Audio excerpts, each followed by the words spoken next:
Welcome to ராக்லான்ஸ் kitchen. இன்றைக்கி நம்ம வேர்க்கடலை பக்கோடா எப்படி செய்யலான்ட்டு பார்க்கலாம் வாங்க. இதுக்கு அடுப்பில் ஒரு கடாய் வச்சு 1 கிலோ பச்சை வேர்க்கடலையை போட்டு நம்ம லேசாக வறுத்துக்கணும்.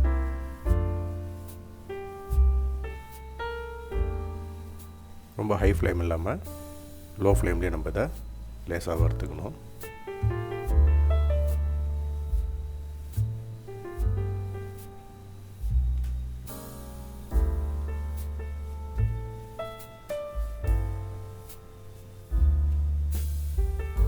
இப்போது இந்த வேர்க்கடலையை அப்படியே ஒரு பவுலில் போட்டு ஆற விடுவோம்.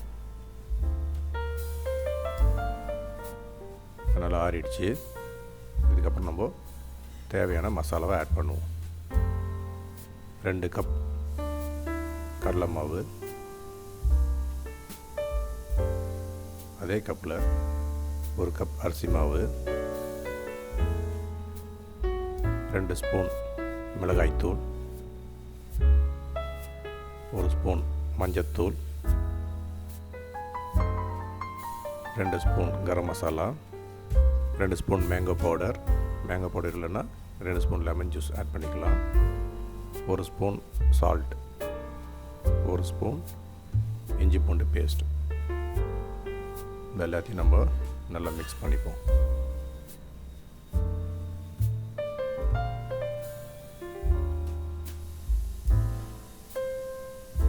இதில் லேசாக நம்ம தண்ணி தெளித்து இதை நம்ம மிக்ஸ் பண்ணணும். ரொம்ப தண்ணி விடக்கூடாது.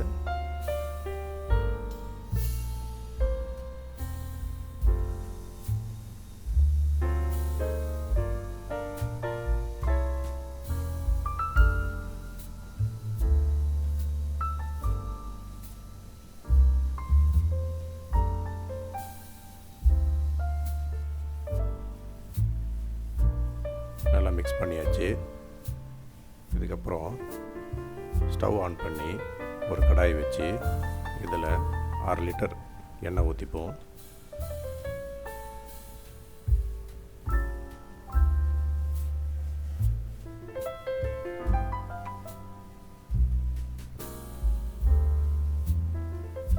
இப்போ ஆயில் நல்லா ஹீட் ஆகிடுச்சு. நம்ம வேர்க்கடலையை இதில் ஒன்றா போட்டு ஃப்ரை பண்ணி எடுக்கணும்.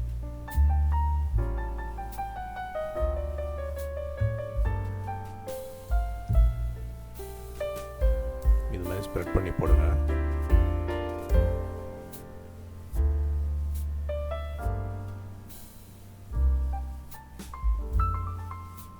இப்போ நல்லா ஃப்ரை ஆகிட்டுருக்கு. இது அப்படியே லேசாக நம்ம கிண்டி விடணும்.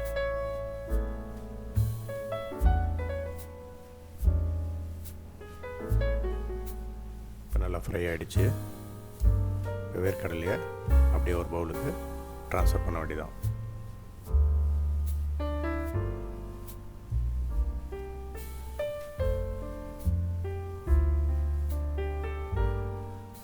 மொறுமொறுப்பான வேர்க்கடலை பக்கோடா ரெடி. நீங்களும் இந்த வேர்க்கடலை பக்கோடா ரெசிபியை வீட்டில் செஞ்சு பார்த்து உங்களுக்கு பிடிச்சிருச்சுன்னா என் சேனலுக்கு லைக் பண்ணுங்கள், சப்ஸ்கிரைப் பண்ணுங்கள், மறந்துடாமல் பெல் பட்டனை ப்ரெஸ் பண்ணுங்கள். இனி வரும் சமையலில் சந்திப்போம். ராக்லான்ஸ் கிச்சன். தேங்க்யூ.